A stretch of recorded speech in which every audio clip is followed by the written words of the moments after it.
Hello and welcome back to the Listening Lounge. My name is Nick Day, CEO of JJ Recruitment Group, specialist payroll recruiters.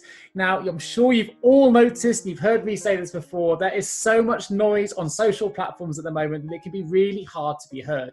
But this week in particular is one week where we want to get heard. It's National Payroll Week, and I am joined by Jeanette Hibbert, who manages one of the busiest pensions payrolls in the country, if not the biggest. We're going to find out more about that during the course of this episode.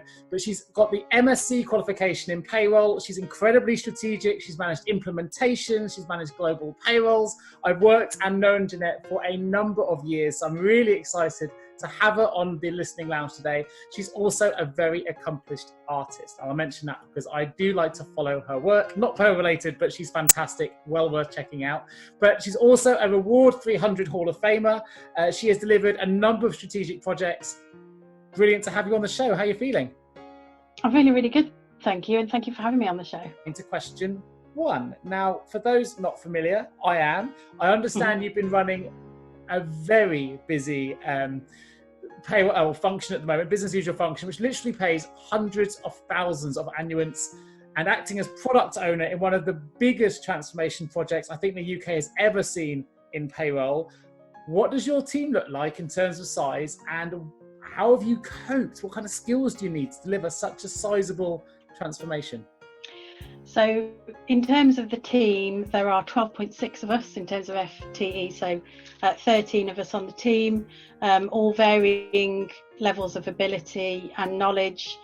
It's fair to say that the majority of the team have been with Legal & General for a number of years. They are extremely knowledgeable about Legal & General, how it works, the different products that we offer.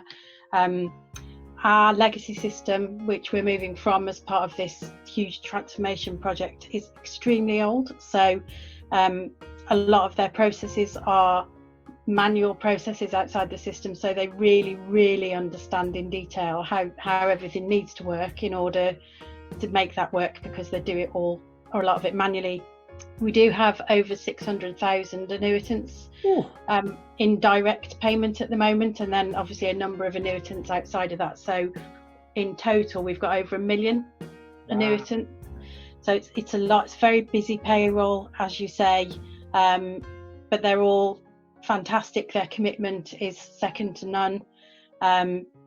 How we've coped is by just focusing on what we need to do and celebrating the successes. Most importantly, probably learning lessons from so we've done 10 migrations now, so we're sort of constantly migrating. So we've just done our 10th this weekend, actually. Great. And so we kind of do lessons learned all the time. What can we do better? So we're just constantly tweaking our processes. Obviously, the transformation is a massive opportunity to innovate rather than replicate what we currently have. So it's been great for that. It's actually saved us quite a lot of time and continues to save us time.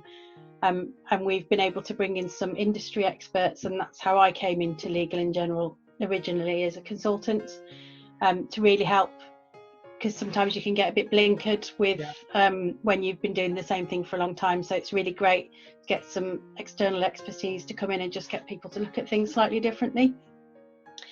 And coping is all about focusing on what you've got to do now, not getting overwhelmed with the larger projects. You've always got to have an eye for the future, but really your main focus has got to be, how do we get to the next hurdle? What's the next we work in an agile way, so it's the next program increment and the next sprint and next code drop, and that does seem to work really well. And the fact that we can see benefits and results after each one obviously helps an awful lot. Wow, I'm still getting my head over the numbers. I mean, obviously, having worked in payroll recruitment, I'm used to dealing with 10,000 employees being a really sizable payroll. But you've got a team of what it sounds like an incredible team. If it's just over 12 members of full-time staff managing a payroll of almost 100,000 employees per person. So, wow, what an incredible team. So that must be bring up its own challenges. So I loved what you mentioned, innovate rather than replicate, which is a new one for me. I really like that. But it must be really hard to lift your head up and be strategic when you've got so much transactional activities going on. So with that in mind, how do you set the expectations for your team? What are the expectations of your team, and what should their main focus be when you're dealing with such volumes? So really, there are a couple of main focuses for me. One is obviously we need to make sure that we pay people accurately and on time every time. The thing that we have to think about, that overriding principle, is the customer experience. The customer has to be at the heart of everything that we do, and everything that we do has to be about protecting our customers, particularly as it's pensioners' payrolls. If we get it wrong, that could be the difference between somebody choosing whether they eat or heat. So, we really have to be focused on getting it right. Not all pensioners are rich, and sometimes this is the only income that people have got, and particularly when we're dealing with bereavements, which have obviously increased in recent months, we need to make sure that we get it right. So that's our main focus. Innovate, don't replicate is one of my standard slogans. I'm really passionate about that. I hate the phrase, if it ain't broke, don't fix it, with a passion, because there are always things that you can do to improve. So customer is the heart of everything we do, and so what? I ask them, so what, all the time. So what's the story here? What's the end result? What are we trying to achieve? What's the objective? What's the new story? If you change a process, so what difference does it make? And it really makes them question what they're doing. But it's really changed their mindset as well. Sort of since I've been there, we've been working on that quite hard, and now people are starting to think a lot more about what they do, and actually we could do it slightly better. There is something that we could do, and they can do it much better than me. They're the ones that are doing that process every day. Why should I go in and tell them how to do it better? I should be able to give them the tools to enable them to tell me how they could do it better, and that's really how we're working. Amazing. Well, I know I've obviously worked with you for a number of years, known you for a number of years. I know what a committed team you've got, and how well you do, what you do to inspire other teams as well, which is phenomenal. But obviously, when you're dealing with such a high-pressured volume payroll for pensioners, you say eat or heat, which again another phrase which I hadn't considered the pensioners payroll in that regard. So it must be quite a stressful job, to say the least, particularly with those numbers. I know a little bit about what you get up to outside of work, but I'm going to ask you because I think you've got a real talent and I want to try and share it. So what do you do to relax? What do you do to keep yourself grounded? And how do you deal with the pressure of best part of 1 million people on your pensions payroll? How do you even start to relax with those kind of numbers? So relaxing is always about spending time with my family. That's my main thing. I love spending time with I've got 2 teenage girls and a husband, and obviously with them being teenagers, I don't know how much longer they're going to want to spend time with their fuddy parents. So I really like spending time with them. We go away. I've got a caravan, so we go away quite a lot. But as well as that, as you mentioned, I do arts and crafts. So I paint and draw. I do sculpture.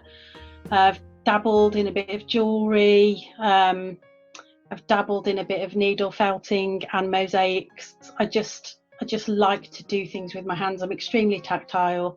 I find that it's really great for mindfulness and relaxation as well, to be able to sit and just focus on that one thing and create that one thing. So that's my emphasis. But yeah, that's definitely how I try to relax and just enjoy something that's very different to payroll. Do you completely switch off? Are you able to really say, put it in the back of your mind and focus completely and immerse yourself completely in the art? Yes, absolutely.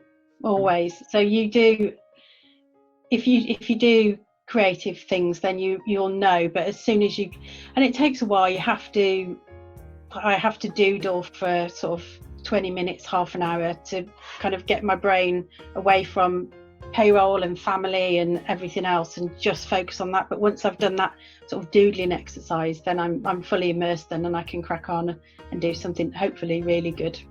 Amazing. Fantastic. Well, it's been an absolute pleasure. I've been dying to get you onto the Listening Lounge since I launched this, Jeanette. So I'm really glad you've joined me today. Amazing team by the sounds of things. So huge kudos to all of those for delivering a huge volume pensions payroll so efficiently whilst going through a huge transformation. Absolutely delighted to have you on the show. Thank you for joining me, and I look forward to bringing everyone the next episode of Listening Lounge real soon, because remember, every good conversation starts with good listening. Thanks, Jeanette. Brilliant. Thank you very much for having me. Take care.